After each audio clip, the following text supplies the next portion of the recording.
대통령 최후 진술에 재판관 4명 기각 마음 굳혔다. 제가 일단 물음표는 달았습니다. 제가 그 말씀을 드린 적이 있죠. 자, 지금 8명, 40여건 지금 들어오면은 9명이 되지만 40여건 만약에 현재 선고 전에 들어오더라도 변수가 안 됩니다. 만약에 40여기 들어와서 선고에 참여를 하려면은 재판에 참여를 하지 않았기 때문에 선고에 참여를 하려면은 헌재가 변론 기회를 또 열어야 됩니다. 또 열어서 이 녹화 영상도 보고 또 그 여러 가지 절차를 거쳐야 되기 때문에 40여기 만에 하나 들어간다고 하더라도 지금 8인 체제입니다. 8인 체제면 이 8인 중에서 6명 이상이 탄핵을 인용을 한다고 해야지 탄핵이 되는 것이죠. 그래서 5대3이 돼도 안 됩니다. 5대3이 돼도 안 되고 지금 여러 분석들이 나오는 것은 현재의 분위기가 많이 바뀌어서 특히 4대4 가능성이 계속 거론이 되고 있습니다. 4대4. 4대4라면은 그때 이진숙 방통위원장에 대해서 이진숙 방통위원장이 기각될 때 그때 기각을 해야 된다고 강조를 했던 그쪽 기각 쪽에 섰던 4사람입니다. 헌법재판관 8명 중에 4명인데 정형식, 김복형, 조한창, 김형두 이 사람들이죠.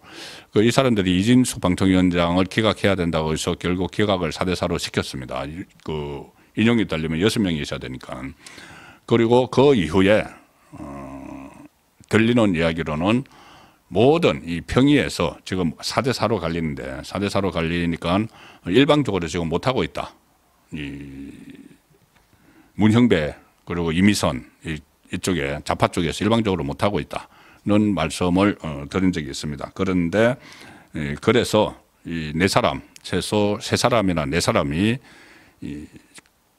그 윤석열 대통령의 탄핵안을 기각을 시키기 위해서는 명분을 줘야 된다는 말씀을 제가 몇 차례 들었었죠. 헌법재판관이 명분이 있어야지 기각을 하겠죠. 명분의 큰 명분은 민심입니다. 민심, 여론. 원래 헌법재판소는 사법기관이기는 하지만은 준 정치 성향을 띠는 그러니까 정치적으로 상당히 민감하죠. 그러니까 민심에 민감합니다. 그때 여론전에서 박근혜 전 대통령 때 완전히 밀려서 8대0으로 돼버렸죠. 그리고 본인들끼리 이 만장일치를 유도를 하려고 하는데 이번에 만장일치는 지금 어차피 물건을 갖다는 평가가 많이 있고 5대3, 4대4 될 가능성이 있는데 명분을 줘야 되는데 그 보수 그리고 중도 헌법재판관 정영식, 김복형, 조한창, 김형두 명분을 줘야 되는데 어제 윤석열 대통령의 최후 진술이 상당한 명분을 줬다는 분석이 나오고 있습니다. 자, 어제 윤석열 대통령이 한 핵심 발언, 여러 가지 이야기를 했지만 핵심 발언은 이거죠. 최후 변론에서 자녀 임기에 연연하지 않고 임기 단축 이야기는 안 했습니다. 자녀 임기에 그러니까 개헌을 위해서라면 개헌이 꼭 필요해서 개헌을 하기 위해서 자녀 임기를 조정을 해야 된다면은 자녀 임기에 연연하지 않고 개헌 그리고 정치 개혁을 마지막 사명으로 생각하겠다. 그리고 대통령은 대외 관계에 집중하고 국내 문제는 총리에게 권한을 대폭 넘기겠다. 이야기를 했습니다. 자, 대통령이 지금 아주 대외 관계가 중요하죠. 트럼프 행정부 새로 들어서고 관세 장벽도 치고 여러 가지 중요하기 때문에 또 중국과의 관계도 그렇고 많은 그 외교 문제가 있습니다. 거기에 집중을 한다. 총리에게 국내 문제는 권한을 많이 맡긴다는 것은 지금 좌파에서 계속 그런 그 괴담을 퍼뜨리고 있죠. 윤석열 대통령이 직무에 복귀하면 계엄령을 또 발동할 것이다. 그런 데 대해서 일축을 하는 이야기고 그리고 개헌 이야기를 한 것은 우리나라의 거대한 국가 아젠다를 설정을 한 겁니다. 설정을 해서 현직 대통령으로서 다른 욕심 없이 이거를 완수를 하겠다는 이야기를 했기 때문에 헌법재판관들에게는 이게 상당히 와닿는 그런 이야기죠.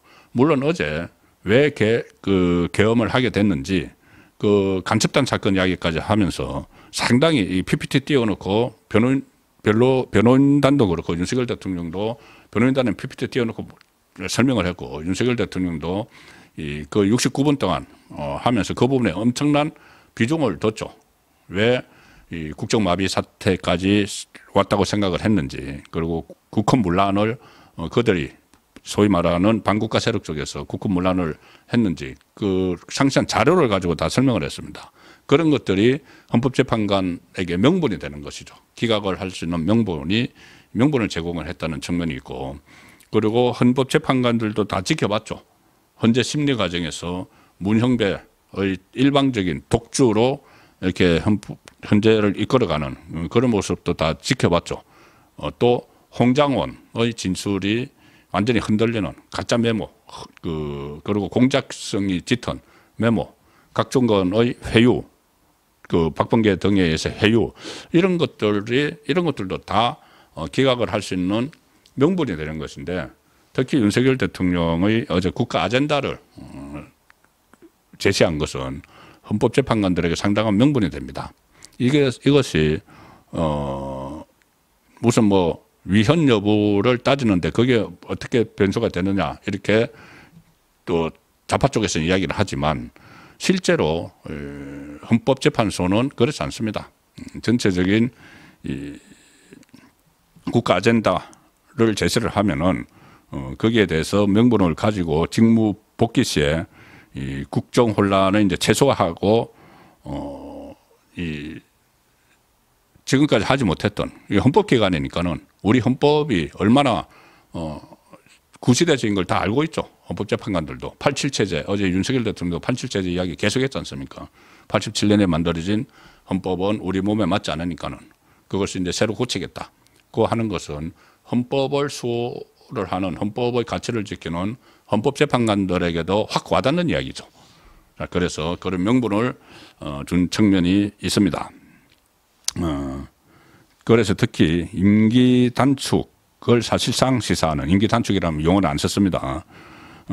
그 개헌하고 책임 총리제는 탄핵 인용, 그리고 조기 대선, 이 이야기가 지금 오가는 상황에서 이런 말이 나온 것은 일종의 정치적 성부수다. 정치적 성부수가 되는 것이죠. 헌법재판관에게는 탄핵을 기각하는 명분을 제공을 하게 됩니다. 명분을 제공하고 직무를 복귀하고 나면은 국정 혼란을 최소화한다. 또 하나 여기서 효과를 볼 수 있는 것이 말씀드린 대로 직무를 복귀하면은, 일단 직무 복귀가 되면은 이재명은 끝나는 겁니다. 이재명은 대법원 선고까지 이제 차례대로 쫙 진행이 되면서 5개의 재판뿐이 아니죠. 수사 중인 것도 있습니다. 수사 중인 것까지 계속 하면 이재명은 어디 설당이 없어지는 그런 효과까지 있다. 그래서 헌법재판관들에게 그런 명분을 준 측면이 있다는 분석이 지금 오늘도 계속 나오고 있고, 저 역시도 마찬가지 생각입니다.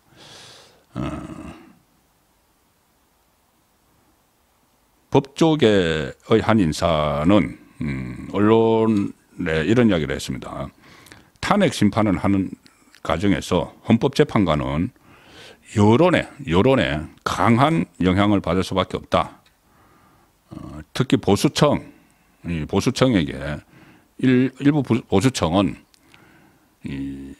이재명도 싫고 윤석열 대통령도 싫다는 사람들이 있죠. 그 중도 보수청에게는 이 개헌이라는 것이, 그리고 5년 임기를 꼭 다 채우지 않을 수도 있다는 이 개헌이라는 것이 아주 와닿을 수 있다는 겁니다. 와닿을 수 있다. 그러면은 민심이 그렇게 형성이 되는 것이죠. 민심이 형성이 되면은 결국은 충분히 이 기각적으로 명분을 가질 수 있는, 헌법재판관들이 명분을 갖게 된다는 이야기입니다.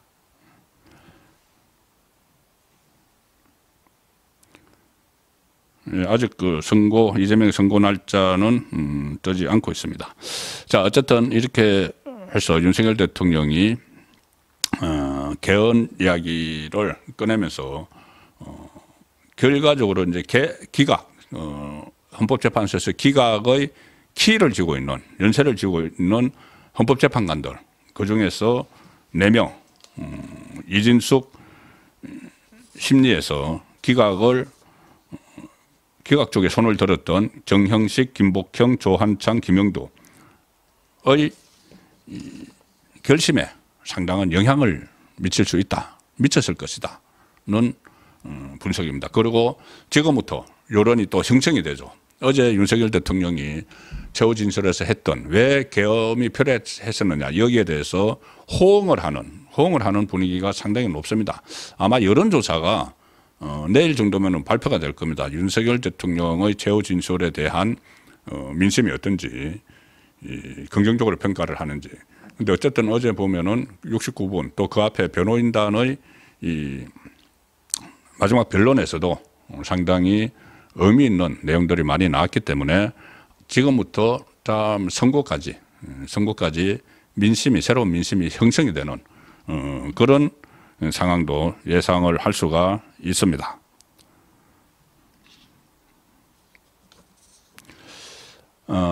그리고 국민의힘이 어제 윤석열 대통령의 그 발언 이후에 개헌 발언 이후에 상당히 좀 빠르게 움직이는 모습을 보이고 있습니다.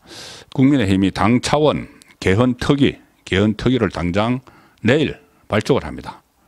내일 발족을 해서 국회 최다선 의원이죠. 주호영 의원이 위원장을 맡습니다.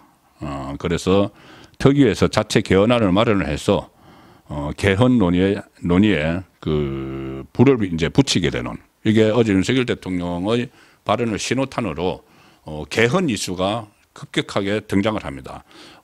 오늘 또 그 정대철 전 의원을 비롯해서 이 원로들이 이 개헌과 관련한 어떤 모임도 갖고 지금 개헌에 불이 붙기 시작을 했습니다. 윤석열 대통령이 던진 정치적 승부수가 정치판에서 지금 불이 붙고 있는 상황이죠.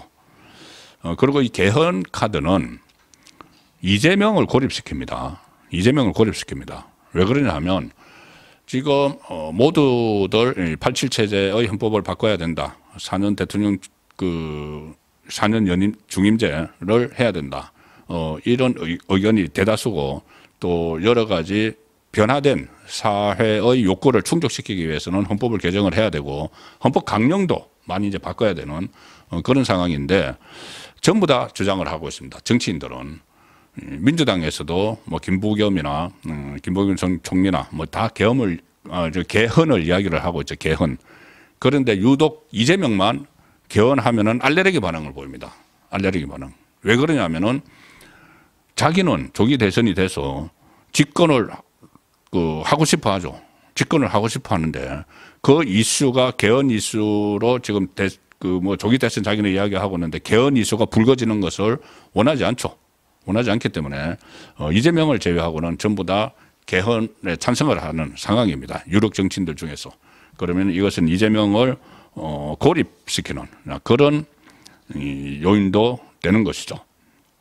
그리고 지금 현재가 기류가 급변하고 있다. 이 내용을 한번 제가 말씀을 드렸는데 또 관련된 내용이 있습니다. 뭐냐면은 현재가 이제 소위 말하는 헌법재판소장 그 문형배 그리고 이미선 이쪽에서 이 사람들은 고참들이죠. 4월 18일 날 이제 두 사람은 물러납니다. 그러니까 헌법재판소에도 전입순으로 고참이 있죠. 고참이 있는데 이 두 명이 한 명이 이 권한 대행이고 소장 권한 대행이고 해서 이 두 사람이 헌법재판소의 분위기를 주도해 왔는데 자 이게 지금 흔들리고 있다는 이야기가 정치권에서 나오고 있습니다. 어제 TV조선에서 단독 보도를 하나 했는데 뭐냐면은 헌법재판소가 이 윤석열 대통령 탄핵 선고보다 윤석열 대통령에 대한 선고보다 지금 직무가 정지되어 있는 한독수 국무총리 그리고 최재해 감사원장에 대한 선고를 먼저 하는 쪽으로 가닥을 잡았다. 그전에는 이 문형배가 막 밀어붙였죠. 무조건 다른 건 다 뒤로 제쳐놓고 윤석열 대통령만 먼저 지금 집중적으로 해서 빨리 해치우려고 하고 있죠. 해왔죠, 그렇게. 왜냐하면은 그 뒤에 이재명이 있기 때문에. 이재명은 어떻게 하든 헌재 심리를 자기 재판보다 빨리 끝내려고 하니까 거기에 문형배가 그 일종의 뭐 지침 같은 거에 따라서 속전속결로 하기 위해서 다른 직무정지된 그것도 상당히 중요하죠. 대통령의 직무정지도 중요하지만 국무총리의 직무정지, 감사원장의 직무정지, 서울중앙지검장의 직무정지, 장관들의 직무정지 이것은 아주 중요한데 이건 다 뒤로 제쳐놨죠. 그런데 TV조선이 취재를 해보니까는 요즘 좀 기로가 변해가지고 아니야 지금 최재해 감사원장, 한덕수 국무총리 거를 먼저 선고를 해서 직무에 복귀를 시켜야 된다. 뭐 복귀를 시키든지 파면이든지 하지만 직무 복귀죠. 지금까지 인용된 거 하나도 없습니다. 29번 탄핵을 했지만은 다 직무 정지를 목적으로 했기 때문에. 그래서 어쨌든 대통령보다 그 사람들은 먼저 해야 된다는 기로가 형성이 됐다. 이 헌법재판소 관계자가 이렇게 이야기했다고 합니다. 직무 정지로 국정 공백이 심각한 핵심 국가기관에 대해서는 윤석열 대통령 탄핵 선고와 무관하게 신속한 결정이 필요하다는 것에 재판관들도 의견을 모은 상황이다. 이게 상당히 중요합니다. 재판관들의 기로가 변했다는 이야기죠. 그 전에는 윤석열 대통령 탄핵을 무조건 최우선적으로 처리한다는 방침이었는데 이 방침 그리고 무슨 그 논리를 댔냐 하면은 그 문형배와 이미선 쪽이 그렇게 했다고 합니다. 왜 그렇게 했냐면은 대통령이 일단 탄핵돼서 파면이 되면은 바로 이제 그 60일 후에 대선이 치러지고 60일 후에 새로운 정부가 들어서니까 이 사람들 굳이 뭐 파면 여부를 결정 우리가 하지 않아도 돼. 이런 식의 엉터리 이 가정을 한 조기 대선을 가정을 한 그런 논리를 그 문형배 이미선이 주도로 했을 것으로 추정이 되는데 그렇게 해서 대통령 탄핵을 무조건 앞으로 하자고 했는데 이게 바뀌고 있다. 대통령 선고가 언제가 될지 모르지만은 이 사람들도 지금 심리가 끝났죠. 그러면은 여기 먼저 결정을 하자는 것이 나오는데 이게 어떤 의미가 있냐면은 자 다른 재판관들이 대통령 탄핵 여부 결정보다 선결적으로 돼야 되는 총리 감사원장에 대해서 먼저 선고하자 이렇게 강력하게 요구를 한 것으로 지금 알려지고 있습니다. 그러면은 이건 어떤 의미냐? 최고참 두 사람 문형배와 이미선 좌파 성향의 두 헌법재판관의 영향력이 확 떨어져 버렸다는 이야기죠. 영향력이 확 떨어졌다. 다른 재판관들 보수 그 중도 성향의 재판관들이 이 목소리를 크게 내기 시작을 해서 이 문형배의 영향력이 떨어져 버렸다. 그렇기 때문에 계속 그 평의에서 4대4 결정이 계속 그 나온다. 그때 세 명의 이 정인을 추가로 또 변론기를 한 번 더 잡았죠. 그 전에 10차에서 원래 문형배는 끝내버리려고 했는데 윤석열 대통령 변론.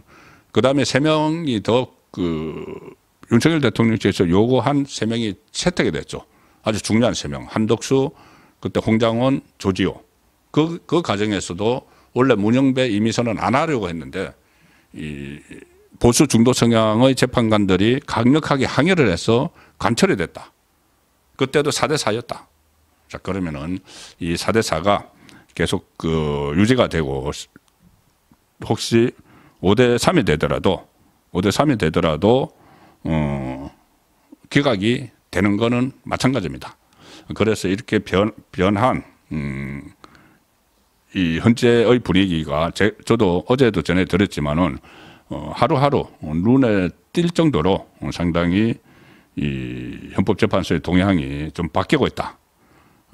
문형배나 이미선 이런 편향성 문제들이 계속 제기가 되고 또 여론이 들끓고 있죠.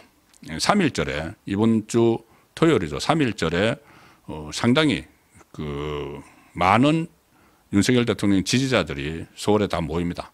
자, 그런 것들도 다 감안을 해서 이 보수 그리고 중도 성향의 헌법재판관들이 마음이 움직였다. 그리고 그것을 결정적으로 불을 지른 것이 윤석열 대통령의 이 어제 최후 변론이었다. 그렇게 정리를 해드리겠습니다.